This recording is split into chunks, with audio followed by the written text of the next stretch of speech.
Hello दोस्तों, मैं आपका दोस्त नवीन और आप सुन रहे हैं हॉरर कहानी मेरी जुबानी। दोस्तों, आज की हमारी कहानी आगरा के देवरी में रहने वाले एक लड़के की है जिसका नाम दीपक है। तो चलिए अब यह कहानी दीपक के पॉइंट ऑफ व्यू से सुनते हैं।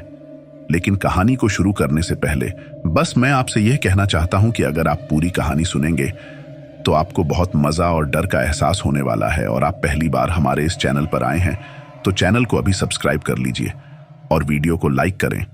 ये छोटा सा सहयोग मेरे लिए बहुत महत्वपूर्ण है। तो ज्यादा समय ना लेते हुए जल्दी से अपनी कहानी को शुरू करते हैं। दोस्तों, मेरा नाम दीपक है और मैं आगरा के देवरी का रहने वाला हूँ। पेशे से मैं ट्रक ड्राइवर हूँ और लगभग 25 वर्षों से ट्रक ड्राइविंग कर रहा हूँ। लेकिन इन 25 वर्षों में मैंने कई भयानक घटनाओं का सामना किया है और उन भयानक घटनाओं को याद करके आज भी मैं कई बार सोचता हूं कि ट्रक ड्राइविंग करना मेरे जीवन में एक बहुत बड़ी थी और मैं इससे अच्छा कोई और काम कर लेता। कम से कम उसमें जान का खतरा नहीं होता और ना ही रात के वक्त काम करना पड़ता।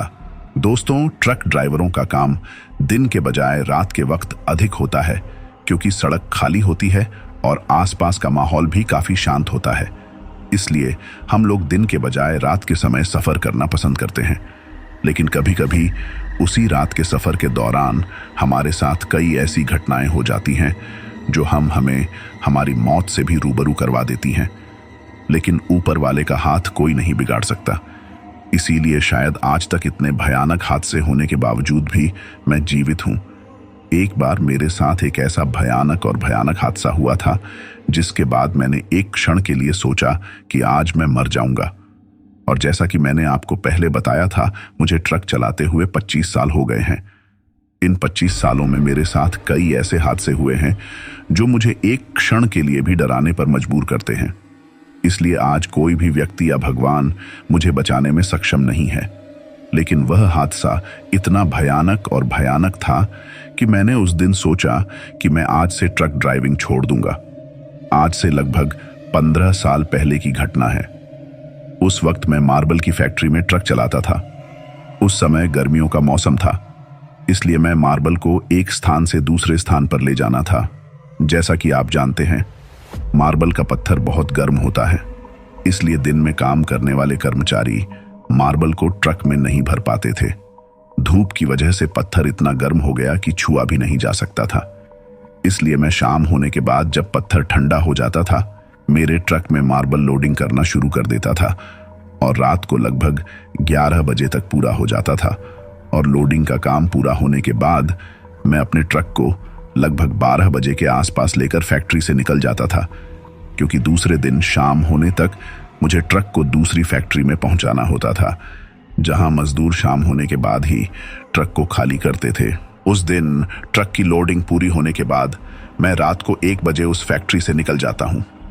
मुझे अपने ट्रक को लेकर निकले हुए काफी समय हो गया था और मैंने अपने मोबाइल में समय देखा तो रात के लगभग 2:30 बज चुके थे। अब मैं मुख्य शहर से काफी दूर चला गया था और जिस रास्ते पर मैं चल रहा था वह दिखने में काफी ज्यादा अजीब था। तो मैंने एक चीज नोटिस की कि उस रास्ते के अगल बगल में कोई घर नहीं था या कोई ऐसा स्थान था जहां लोगों का बहुत आना जाना होता। फिर भी लगभग हर 1 किलोमीटर पर ब्रेकर आते थे और गर्मी का मौसम था, जिसकी वजह से ट्रक चलाने में मुझे बहुत परेशान करता था। इसलिए उन ब्रेकर की वजह से मेरी स्पीड काफी धीमी हो गई और ऊपर से बार बार उन ब्रेकर आने की वजह से मुझे अपने ट्रक को धीमा करके वापस स्पीड पकड़वाने में बहुत मुश्किल हो रहा था, क्योंकि ट्रक पूरी तरह से मार्बल के पत्थरों से भरा हुआ था, जिसके लिए बहुत ज्यादा शक्ति की आवश्यकता होती थी। और उस सड़क पर ट्रक स्पीड पकड़ने से पहले ही दूसरा ब्रेकर आ जाता था, जो मुझे बहुत बेकार लग रहा था और मुझे लगता था कि ट्रक पूरा मार्बल के पत्थरों से भरा हुआ है। इससे ट्रक के टायरों पर काफी ज्यादा दबाव पड़ रहा है और गर्मियों के मौसम में बार बार इन ब्रेकर का आना ट्रक के टायरों के लिए अच्छा नहीं था। मुझे डर था कि ज्यादा दबाव से ट्रक का कोई टायर फट जाएगा। मैं सिर्फ यह सोच रहा था कि थोड़ी देर बाद पीछे से एक तेज आवाज आती है। मैंने उस आवाज को सुनते ही सोचा कि शायद ट्रक का टायर फट गया है। उस आवाज को सुनने के बाद मैं अपने ट्रक को धीमा करते हुए सड़क की ओर ले जाकर एक जगह पर रोक देता हूं और ट्रक के टायरों को चेक करने के लिए केबिन से नीचे उतरता हूं। केबिन से नीचे उतरते ही मैं चारों ओर देखता हूँ, और जब मैं उस रास्ते को देखता हूँ तो मुझे थोड़ा डर भी लगता है, क्योंकि वह बिल्कुल सुनसान था। उसके चारों ओर बिल्कुल खुला मैदान था, और जहां तक मेरी नजर जाती थी वहां तक अंधेरा ही दिखाई देता था। मैं केबिन से नीचे उतरते ही ट्रक को चालू छोड़ दिया, और अब मैं ट्रक के टायरों को एक एक करके चेक करने लगता हूँ। जब मैं ट्रक के पीछे की ओर जाता हूँ तो मैं देखता हूँ कि ट्रक का सबसे पीछे वाला टायर, जिस पर सबसे ज्यादा भार है, वह टायर फट गया है। उस टायर के फट जाने के बाद पूरे ट्रक का वजन उस पर पड़ा हुआ था, इसलिए मैं ट्रक को ज्यादा दूर नहीं ले जा सकता था। इसलिए मैं सोचता हूं कि इतनी रात को मैं अकेले इस ट्रक के टायर को बदल सकता हूं, क्योंकि भरे हुए ट्रक के टायर को बदलना एक व्यक्ति की क्षमता नहीं होती, लेकिन खाली ट्रक के टायर को बदलना एक व्यक्ति की क्षमता होती है। तब मैं अपने ट्रक के चारों ओर किसी की मदद की तलाश में देखता हूं, लेकिन मुझे दूर दूर तक कोई नहीं दिखाई देता था। मैं खड़ा होकर क्या करना चाहिए सोच रहा था कि तभी मुझे अचानक लगता है कि मेरे पीछे कोई खड़ा है, लेकिन जब मैं पीछे देखता हूं तो कोई नहीं दिखाई देता। मैंने पीछे मुड़कर देखा तो मुझे एक परछाई दिखाई दी। मुझे ऐसा लगता था कि कोई आदमी मेरे ट्रक के ऊपर खड़ा है। मैं ट्रक के केबिन से अपनी टॉर्च निकालकर दूर से टॉर्च का फोक्स डालकर देखने की कोशिश करता हूं, तो वहां भी कोई नहीं दिखाई देता। मैं अपनी टॉर्च का फोक्स डालकर ट्रक के ऊपर की तरफ देख ही रहा था कि मेरी टॉर्च अचानक वहीं बंद हो गई। मैं उसको फिर से शुरू करने की काफी कोशिश करता हूं, लेकिन वह चालू नहीं होती। मैंने सोचा कि मैंने इसे पूरी तरह से चार्ज किया था जब मैं फैक्ट्री से निकला था, इसलिए इतनी जल्दी इसकी बैटरी खराब होने की कोई संभावना नहीं है। मैं सिर्फ उस टॉर्च को ठीक करने की कोशिश कर रहा था कि दूर से सुनसान मैदान में किसी के चीखने की आवाज आई, और मैंने उस आवाज को सुना तो ऐसा लगा कि किसी को कोई घसीट कर दूर ले जा रहा है, क्योंकि वह पहले काफी तेज थी लेकिन धीरे धीरे कम होती गई। उस आवाज को सुनने के बाद मैं सोचता हूं कि शायद यह रास्ता सही नहीं है और मुझे जितना जल्दी हो सके यहां से निकलना चाहिए था, लेकिन मैं बिना टायर बदले वहां से नहीं निकल सकता था। मैं थोड़ा डरते हुए वहां खड़ा था और सोच रहा था कि मुझे क्या करना चाहिए। तभी दूर से एक रोशनी आती हुई दिखाई देती है और मेरे कानों में एक आवाज भी सुनाई देती है, और मैं गौर से सुनता हूं कि वह आवाज किसी ऑटो रिक्शा की तरह की थी, और जैसे जैसे वह रोशनी मेरे करीब आ रही थी वह आवाज काफी तेज हो रही थी।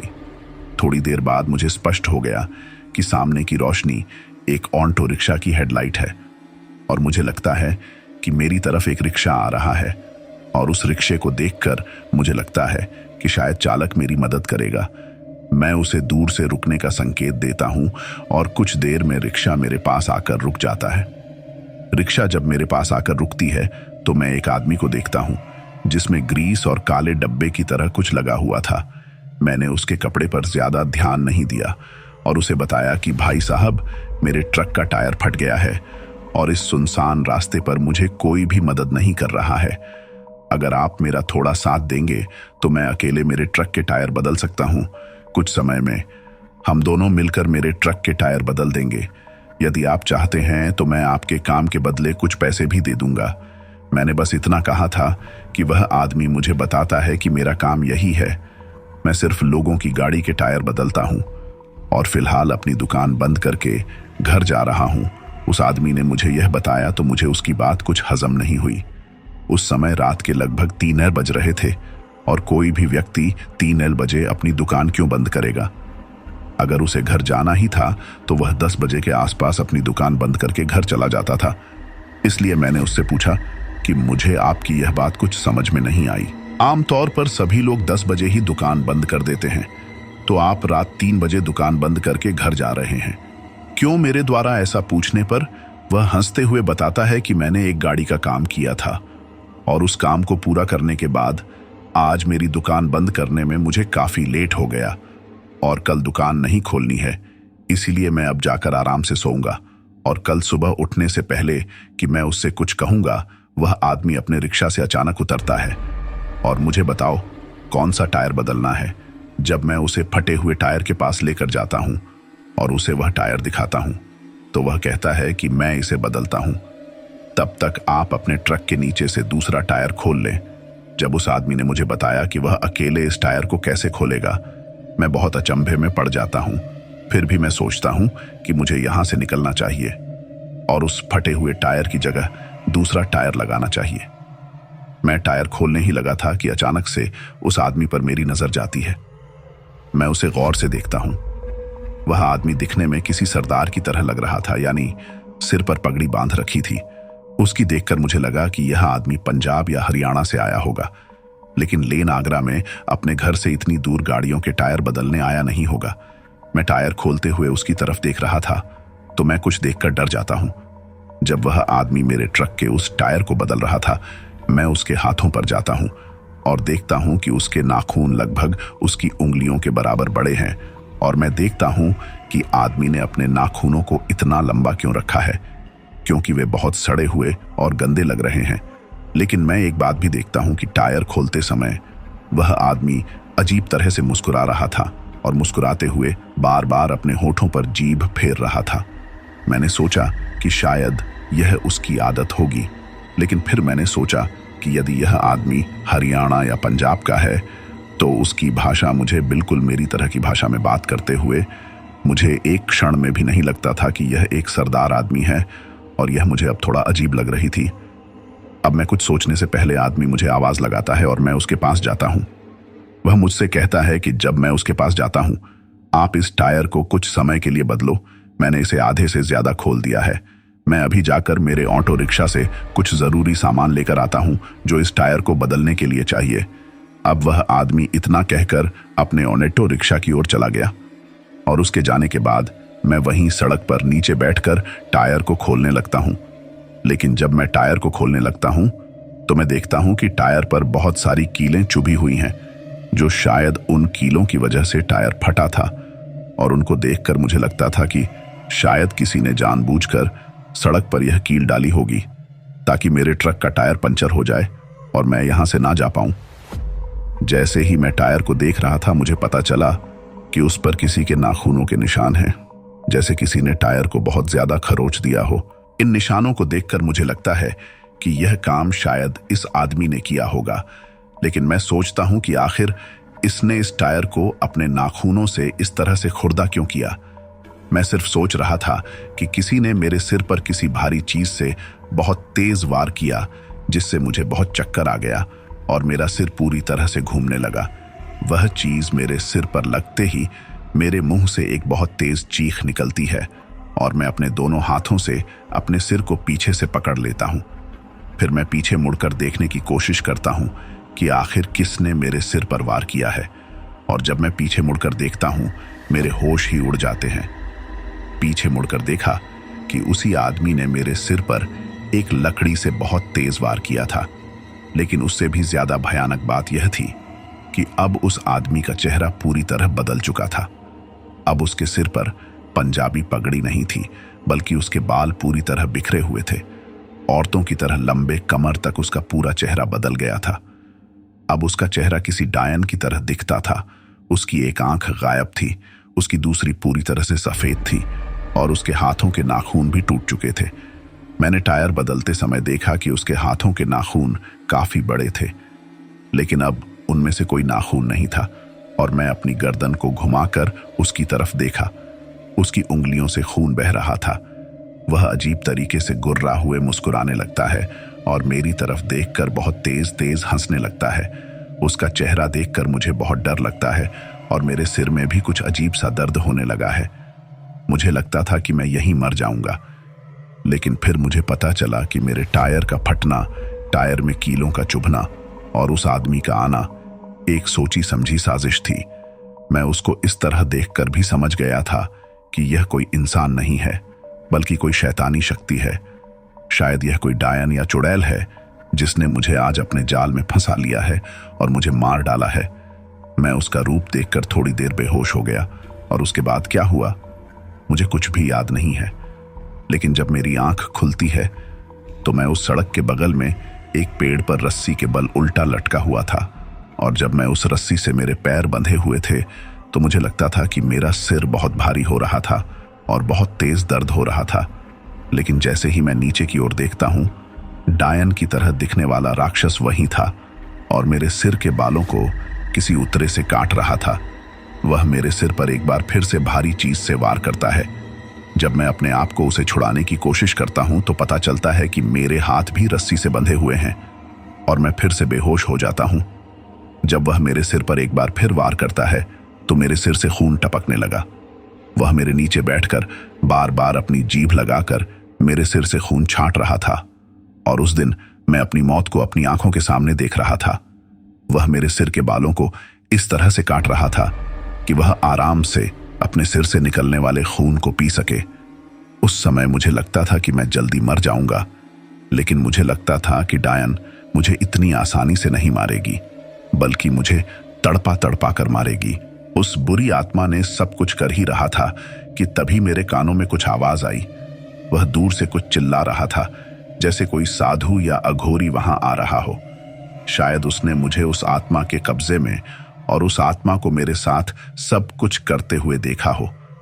अब धीरे धीरे मेरी आंखों के सामने एक झाला सा आने लगा और मुझे लगता था कि मैं कुछ देर में बेहोश हो जाऊंगा, लेकिन मेरी आंखों से एक काले कपड़े पहना हुआ व्यक्ति आता है और वह दिखने में किसी अघोरी बाबा की तरह था और उसने वहां पर आते ही अपने झोले से कुछ उस आत्मा पर फेंका था। लेकिन जैसे ही मेरी आंखें बंद हो जाती हैं, मैं फिर से बेहोश हो जाता हूं और इसके बाद वहां क्या हुआ मैं नहीं जानता। लेकिन जब मेरी आंखें खुलती हैं, मैं एक गुफा में लेटा हुआ था और जब मेरी आंखें खुल गई, मैंने एक हाथ से अपने सिर को छुआ और देखा कि उसके ऊपर कुछ कपड़ा सा बंधा हुआ था। मुझे बहुत भारी लग रहा था और उसके ऊपर कुछ गीला सा लेप लगा हुआ था। मैं उठने की कोशिश कर ही रहा था कि वह अघोरी बाबा वहां आकर मुझसे कहते हैं, तुम उठने की कोशिश मत करो, तुम लेटे रहो, तुम अभी अपने बल पर खड़े नहीं हो सकते। लेकिन मैं उस समय ऐसा था कि उस अघोरी बाबा से बातचीत कर सकता था, तो मैं सिर्फ धीरे धीरे उनसे पूछता हूं कि आप कौन हैं। वह मुझे बताता है कि मैं एक अघोरी हूं और यहीं रहता हूं। तभी मैं उनसे पूछता हूं कि उस रात आपने मेरी जान कैसे बचाई और आपको कैसे पता चला कि मैं उस आत्मा के कब्जे में वहां हूं। जब मैंने ऐसा पूछा तो वह अघोरी बाबा मुझे पूरी कहानी बताता है और मुझे बताया गया कि मैं उस रात उस सड़क के बगल में स्थित शमशान घाट पर अपनी मसान विद्या करके वापस आ रहा था और जब मैं वापस आ रहा था तो मुझे एहसास हुआ कि मेरे आसपास एक बहुत बड़ी नकारात्मक ऊर्जा है और मैं उस समय आपकी मन ही मन कराने वाली आवाज भी सुन सकता था। मुझे लगता है कि उस शैतानी शक्ति को कोई मूर्ख आत्मा नियंत्रित कर रही है, इसीलिए मैं उसी दिशा में चल पड़ता हूं। कुछ समय बाद आप उस बुरी आत्मा के नियंत्रण में मुझे देखेंगे और फिर मैं उस बुरी आत्मा से लड़कर तुम्हें उसके चंगुल से छुड़ाकर यहां लेकर आया था और तुम्हारी जान बचाई थी। तब वह अघोरी बाबा मुझे बताता है कि जिस मार्ग पर आपने उस बुरी आत्मा से मुलाकात की, उस मार्ग के बगल में शमशान घाट है और वहां कच्चे शमशान भी हैं जो उन लोगों के लिए बनाए गए हैं जो कम उम्र में मर जाते हैं। उन लोगों को ही दफनाया जाता है और उनकी आत्माएं वहीं भटकती रहती हैं। इसलिए बुरी प्रवृत्ति वाले लोग मरने के बाद भी लोगों को परेशान करते रहते हैं। उस आत्मा ने पहले भी कई लोगों को इस रास्ते पर मार डाला था। तब वह अघोरी बाबा मुझे 2 दिन तक अपने साथ रखते हैं, मुझे शारीरिक रूप से इलाज करते हैं और मुझे एक ताबीज देते हैं और कहते हैं कि इस ताबीज को अपने साथ हर समय रखना चाहिए। अगर आप इसे अपने साथ रखते हैं तो कोई बुरी शैतानी शक्ति आपको कभी नहीं बिगाड़ पाएगी। धन्यवाद दोस्तों, ये थी आज की कहानी। मिलते हैं अगली वीडियो में।